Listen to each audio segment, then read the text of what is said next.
Ayan, magandang araw mga kantabay. So, ito na yung pangalawang video natin sa tinatawag natin na araw na kung saan ay isa sa pinakamagandang pangontra sa aswang.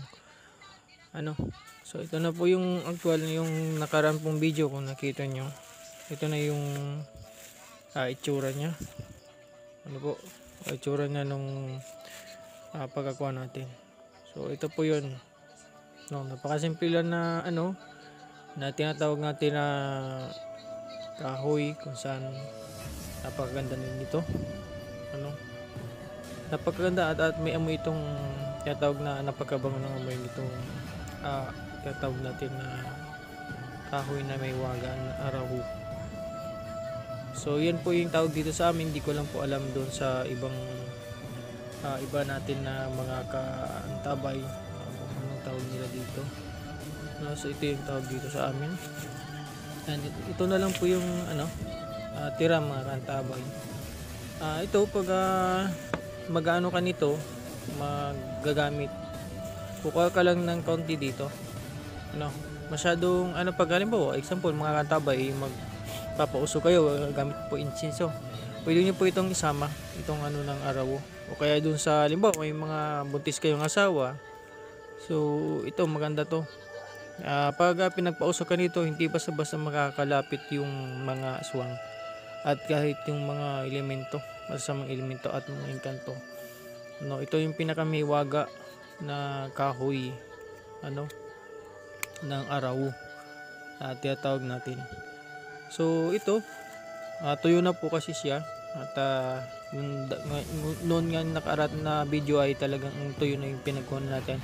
Ay maganda sana mga kantabay kung nakakuha tayo ng mura pa nito, ibig sabihin hindi pa siya tuyo, pero di na natin alam kung anong dahon talaga nito at yung niya, yung po niya talaga itsura ng dahon niya. At alam ko may yung pati yung dahon niya may gamit pa rin yun. So yun daw mga kumuha nito mga kantabay ay tinatawag natin na ginawa yatang upuan, yung ito. Pero nasayang talaga kami kasi malaking tulong ito. Kaalaman ito galing sa mga matatanda sa amin dito. Gamit na gamit ito po at subok na ito ng mga kantabay.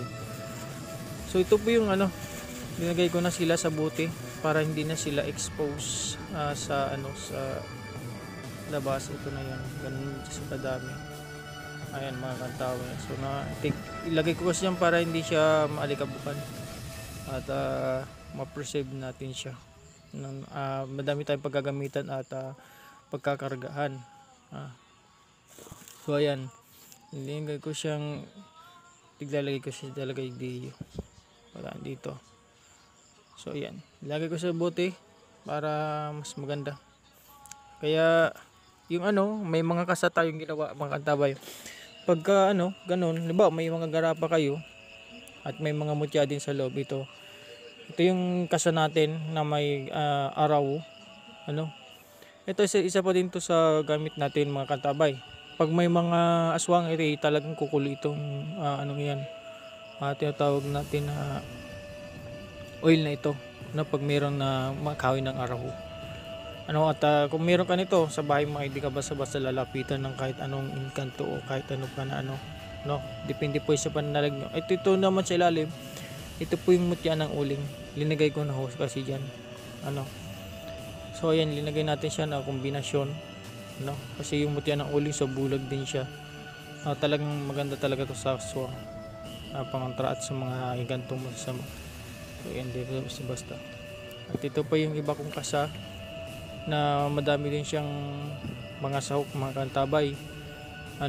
So meron tayong dignum dyan at meron tayong pagi, daon ng Santa Catalina, yung kurutan na sinasabi, at meron tayong tatawag natin na batong bulalagaw, kahoy na naging bato, at yung tinatawag natin na baging na krus. Hindi po sinukuan kasi baka may comment nyo naman dyan, huwag kami. So hindi po talaga ito sinukuan kundi baging na krus. Okay. So yan po yung laman yan. ito po yung tested at pinaka ano. Saka meron pa pala itong ano, bagungon o tinatawag natin na yung coral sa dagat, no? Itim yung tinatawag natin na, nakalimutan ko lang mga katabay, pero yan yung tawag sa kanya. At saka yung balat ng pagi, yan, kabalkunat yung ano niya, at gawin din sa aswang. So yan yung mga kantabay yung ano niya talaga. Ayan, so yan yung kinasan natin. At yan, ito naman yung isa kong kasa. Ay, ganito, kontra balang kulam, pandepensa, paghilot, lamig sa mga limig, tinatawag natin ng mga ano natin, yung mga saugat, napakaganda nito. At kumukulo rin ito, pandepensa, pamproteksyon. At dapat may pananalig kayo at pananampalataya sa ating Lord Jesus Christ, kasi sa kanya talaga yung mga kalaman na galing na mga ganito. Ano, so ginagamit natin yung ginawa niya, ano, na mga kalikasan, galing kalikasan. Ayan. So yan, kung nakapagandaan ka lang po sa aking YouTube channel, please subscribe, like, and share. Huwag niyong kakalimutan mga kantabay, para laking tulong po yan sa ating YouTube channel. So ayan po, kung nakikita niyo siya sa video, medyo kumukulo siya. Ayan, o ayun o. Kung nakikita niyo siya. So yan mga kantabay, yung may share ko na yung anong ito, yan o. Ito natin.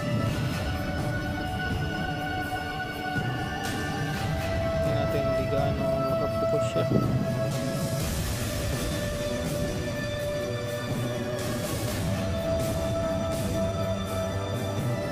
Hindi gaano makita mga tabay. So yan,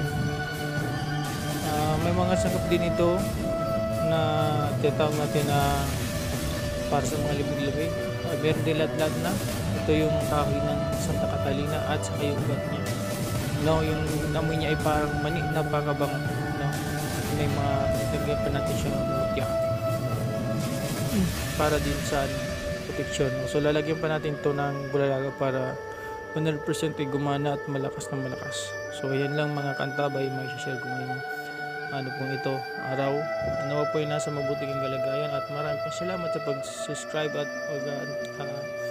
suporta sa aking YouTube channel. Maraming pong salamat, at nawa po hindi kayo magsawa sa aking mga ina-upload na video. So yun, ito na po yung araw po natin, at abangan niyo po yung mga susunod natin na video na i-upload. God bless po at ingat po tayo.